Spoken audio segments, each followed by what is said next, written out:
Well, here we are. Here we are. Lachlan Arts, and this is the Global Warming Show. Now, this is an offering that, has come and gone a bit, as many things in life do: relationships, men, dogs, good ideas, um,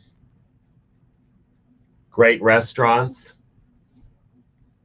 wonderful coffee shops, all of that. Well, you know, my goodness, goodness, goodness. Well, oh, all right, hold on. Well, there I'm not gonna answer that call right now, but get back to that. So this is going to be the Global Warming Show. This is the Global Warming Show in its infancy, I guess you could call it, or maybe it's toddlership or something like that.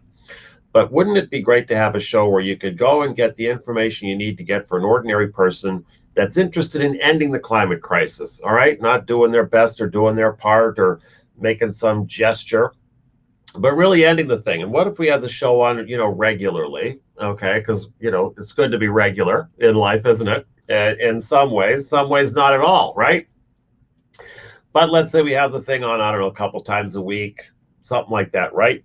And what we do is that we take the show and we run the show right until the end. Okay, we go right to the end. Now, the end either is when we end the climate crisis, or when we extinguish ourselves. But either way, that's the run of the show. And every week, and we've got some big thing on the show that's kind of this countdown clock, or this is where we are, this is where we need to be, that kind of a thing, but a very kind of fun thing, animation thing, maybe South Parky something, whatever, or maybe like this, maybe we could have like, hey, I'm here to tell you how long you have until you're going to be dead. Something like that. Fun, right? And then we just work the thing, right? And we have, get guests on, celebrities on, things like that, promote stuff, sell shit, all kinds of stuff, right? All for the Global Warming Show, right? And we don't even have to necessarily limit it to global warming, because as we all know, the place is on fire. Okay, it's on fire with the climate crisis. It's on fire with racial injustice. It's on fire with the pandemic.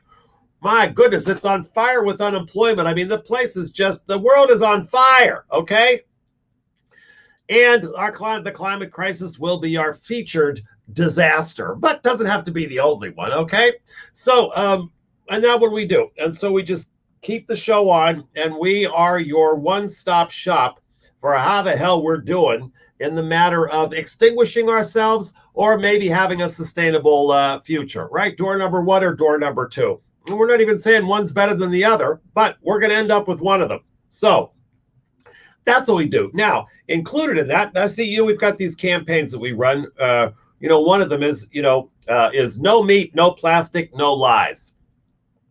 So the plastic stuff is, you get the obvious stuff, like don't buy water in plastic bottles. That's the obvious thing, and definitely don't do that.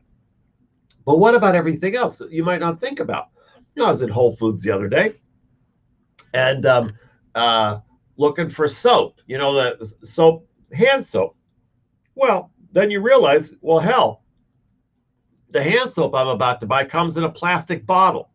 It's a little fancy stuff, right? Nice, whatever, right? I don't want to buy a plastic bottle. Well, you look around, and what do you find here?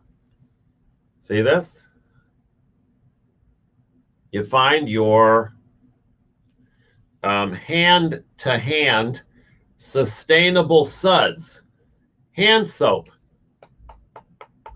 in a non-plastic container. Okay, so you're not going to get in a plastic container, and it's a fresh coconut and mango leaf.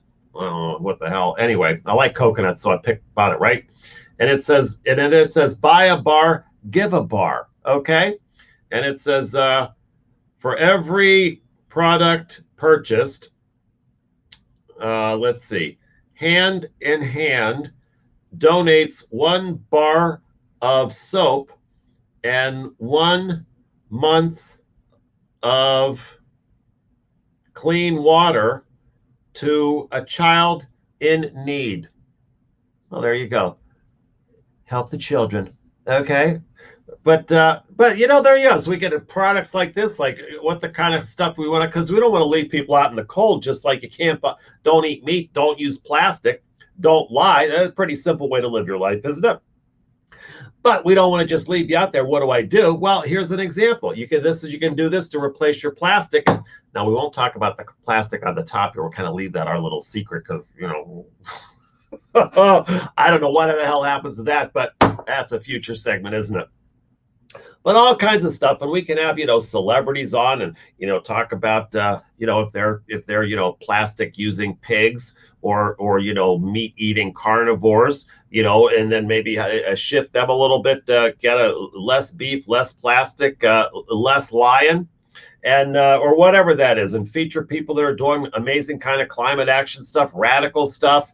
Maybe bring the Pope on. He can talk about his encyclical and, whatever the hell they're doing there in the Catholic Church to end the climate crisis and all kinds of stuff. We even do our man on the street interviews. Hey, hey, hey, hey, hey, right? With our wonderful 2020 or bust logo here on our microphone, right? So it's going to be a whole kind of news show. And we're actually going to spend some money to put into production. I mean, can you imagine anything more grandiose than this? I think not. But still, we're going to even up the production value here. So that's it. The global warming show is up and running. And stay tuned for future segments. We're for sure going to have something on Halloween. That's going to be this Saturday. And the plan is to get all dressed up in my Captain Buster's outfit and get out on my skateboard here in New York City and do some broadcasting from there. Won't that be exciting? Yeah. So things to come, things to come, things to come. In the meantime, you can spread the word that here we are, your one-stop shop for ordinary people that want to end the climate crisis, the Global Warming Show, right? So let's toast this to you and our niche audience. Okay, we have a very niche audience, and which hopefully will be expanding rapidly and dramatically. So here's to the audience.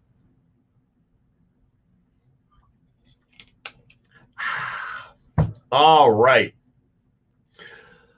Oh, well, there you go. There you go. There you go. So any ideas for the global warming show? Any celebrity guests out there that you can hook us up with? That's always good for exposure. Plus, celebrities are fun to talk to. We want to have fashion segments too. How do you dress? How do you dress for the apocalypse? That's an important thing to do, right? What to know. So get designers on for that. We're going to have this be the global warming show is going to be the place to be. All right. Okay, and look, we're not having that tour. We're not having that the skateboard tour. Because we just decided we don't want to skate through the pandemic and the Proud Boys and the God knows everything else we're going to come up against. In addition to not getting hit by semis on the highway and things like that you got to take into account when you're skateboarding across the country. So we're going to do a virtual tour, and visiting different locations virtually. And that's going to be very, very exciting too. All a part of this global warming show, boy. We're on the road, on the on the cusp, on the move. Okay, on the ball. That's right. So I'm Lachlan Arts. This is the Global Warming Show, and we will see you soon. And when we do,